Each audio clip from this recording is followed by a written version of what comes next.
সেই ছোট্টবেলায় তোমাকে আমি দেখেছি, কত বড় হয়ে গেছে মেয়েটা আমার, মাশাআল্লাহ। কি ব্যাপার, তুমি আমাদের বাসায় কেন? তুই ওকে চিনিস? আমাদের নতুন প্রজেক্ট যে বস্তিতে হওয়ার কথা চলছে, ও সেই বস্তিতেই থাকে। আচ্ছা আন্টি, মা কইছিল ওনার লগে নাকি ছোটবেলায় আমার বিয়ে হয়েছে, এটা কি সত্যি?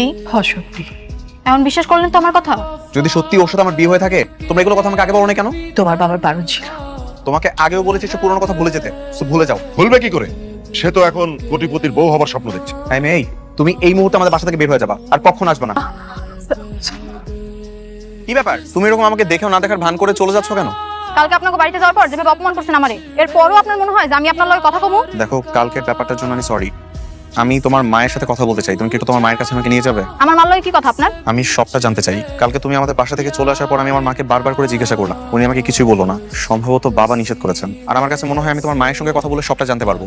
তোমার মা এই বিয়ার প্রস্তাবটা দিছিল।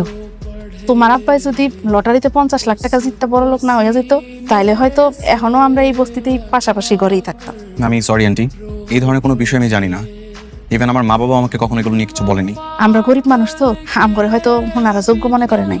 বাবা চাইলে আপনি আর আমার মায়ের মধ্যে যে বান্ধবীর সম্পর্কটা, সেটা ঠিকঠাক মতো রাখতে পারতেন, ইচ্ছা করে করাননি। হ্যাঁ, তোমার আব্বাই চাইলেই সেটা সম্ভব আছিল। রাইসা, তুমি আমার সাথে একটু অফিসে যাবে আমি যাবো কেন? বাবার সাথে কথা বলার জন্য।